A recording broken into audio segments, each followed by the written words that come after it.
મિત્રો તમે શું જાણો છો કે આપણે જે બજારમાંથી શાકભાજી લાવી રહ્યા છીએ તેમાં કેટલા કેમિકલ અને જંતુનાશક દવાઓનો ઉપયોગ કરેલો હોય છે। આજે હું તમને બતાવીશ કે આપણે ઘરે જ કે તમારા ઘરની અગાસી ઉપર કે ટેરેસ ઉપર કેવી રીતના શાકભાજીના છોડ ઉગાડી શકાય છે, એ પણ 100% ઓર્ગેનિક રીતે તાજા અને ઝેરમુક્ત શાકભાજી તમે પણ ઉગાડી શકો છો। બસ તમારે ખાલી અમારો આ પૂરો વિડીયો જોવાનો છે અને અમે જેવી રીતના માર્ગદર્શન આપીએ એવી રીતના તમે ઉગાડશો તો તમારે પણ ઘરે શાકભાજી સારા એવા ઓર્ગેનિક ઉગશે। નમસ્કાર મિત્રો, હું છું BM રૂજાસરા અને ફરી એકવાર સ્વાગત છે તમારું આપણા એક નવા વિડીયોમાં। મિત્રો તમારે શાકભાજી ઘરે ઉગાડવા હોય તો તમારી પાસે 3 વસ્તુ હોવી જોઈએ। તો એક તો તમારી આગળ ડોલ હોવી જોઈએ કે અથવા કુંડું હોવું જોઈએ અથવા ગ્રો બેગ હોવી જોઈએ, એક વસ્તુ એ। ત્યાર પછી એક માટી હોવી જોઈએ અને સારું એવું કંપનીનું બિયારણ હોવું જોઈએ। તો અમે લઈ રહ્યા છીએ આ ગ્રો બેગ, અને તમે પણ ગ્રો બેગ, પ્લાસ્ટિકની ડોલ નકામી કે કુંડું લઈ રહ્યા હોય તો તેમાં નીચે કાણા હોવા જોઈએ જરૂરી છે, જેથી કરીને પાણી આમાં ભરાય ન રહે।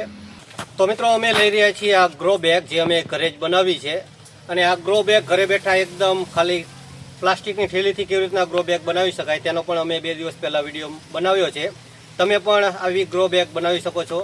અને સિમેન્ટનું કુંડું એ પણ અમે ઘરે બનાવ્યું છે, એ પણ કેવી રીતના બનાવી શકાય ઘરે જ ઓછી વસ્તુમાં, તેનો પણ વિડીયો બનાવેલો છે। જો તમારે વિડીયો જોવો હોય તો અમારી YouTube ચેનલ ઉપર મળી જશે। મિત્રો આપણે માટી હવે તૈયાર કરશું।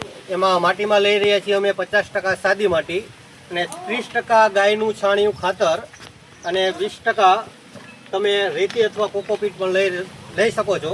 જો તમારી પાસે ગાયનું છાણિયું ખાતર ન હોય તો તમે એની જગ્યાએ વર્મી કમ્પોસ્ટ જે બજારમાં તૈયાર મળે છે ઠેલી, તે પણ યુઝ કરી શકો છો। તો આ બધાને આપણે અત્યારે મિક્સ કરી દેવાનું છે પહેલાં। મિત્રો આપણે ઉગાડવા માટે આમાં માટી કેવી રીતના લીધી છે, તો માટી લીધી છે 50% સાદી માટી જે ખેતરની અથવા તો તળાવની પણ ચાલે। ત્યાર પછી આપણે 30% ગાયનું છાણિયું ખાતર લીધું છે અને 20% આમાં આપણે રેતી ભેળવી દીધી છે। બધાને મિક્સ કરી અને આપણે ગ્રો બેગમાં નાખી છે। અને આમાં આપણે અત્યારે વાવી રહ્યા છીએ ધાણા।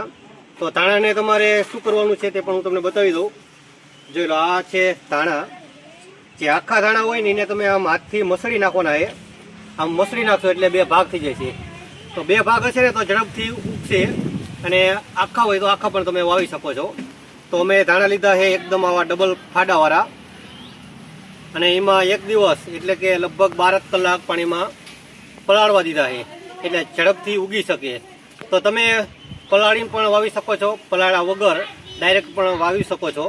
તો આને આપણે સૌથી પહેલાં તો આમ ધીરે ધીરે બધી બાજુ છાંટી દઈશું માટીમાં।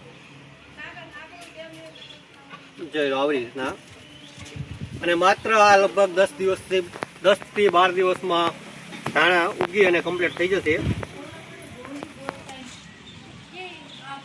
તો તમે પણ જરૂર ટ્રાય કરજો ઘરે ઉગાડવા માટેની, અને બધા જ વિડીયો અમારા તમે જરૂર જોઈજો, જેથી કરીને અલગ અલગ શાકભાજી તમે સાવ સહેલાથી ઉગાડી શકો તમારા ત્યાં પણ। તો મિત્રો આપણે ધાણા બરોબર છાંટી દીધા છે, અને હવે ધાણા ઉપર આપણે થોડીક માટી નાખી દઈશું, જેથી કરીને બરોબર ધાણા ડટી જાય, જેથી કરીને ઝડપથી ઉગી શકે ધાણા।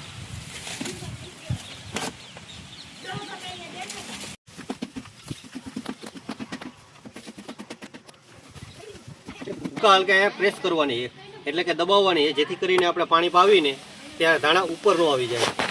તો આપણે ધાણા ઉપર માટી પણ નાખી દીધી અને હવે આપણે પાણી પાવશું। અને તમને ઘણા બધા પ્રશ્ન હશે કે આમાં વાવી દીધા પછી પાણી ક્યારે આપવું, કે કોઈ પણ રોગ આવે તો દવાનો કયો છંટકાવ કરવો અથવા તો ખાતર શું આપવું। તો એનો એક જ જવાબ એ કે તમે અમારી YouTube ચેનલને સબસ્ક્રાઈબ કરી લો। અમે દરરોજ કંઈક ના કંઈક અલગ ઉગાડતા હોઈએ છીએ।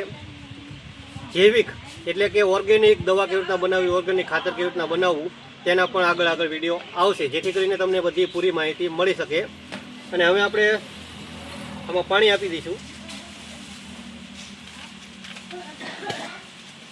જોઈ લો, પહેલી વખતમાં ને આપણે થોડું વધુ પાણી આપવાનું છે, અને તમારે ગ્રો બેગ કે ડોલ જેમાં તમે વાવો તે 2 દિવસ સુધી ને ડાયરેક્ટ તડકામાં ન આવે, સીધો ડાયરેક્ટ તડકો ન આવે એવી જગ્યાએ મૂકવાનું રહેશે।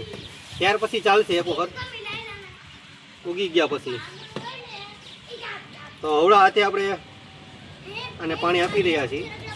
પહેલી વખત એટલે આપણે થોડું વધુ પાણી આપશું, જેથી કરીને સારી એવી માટી લીલી થઈ જાય, એટલે ભેજ આખો ભેજ આમાં 2 દિવસ સુધી રહે.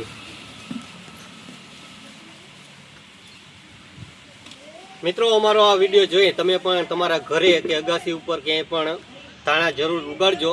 અને તમને કોઈ પણ પ્રશ્ન હોય તો તમે અમને કોમેન્ટ કરજો, અમે તમને જરૂર જવાબ આપીશું. બાકી મળીશું આપણે કાલે એક નવા વિડીયોમાં. ત્યાં સુધી મને આપજો રજા. તમને બધાને મારા રાધે રાધે.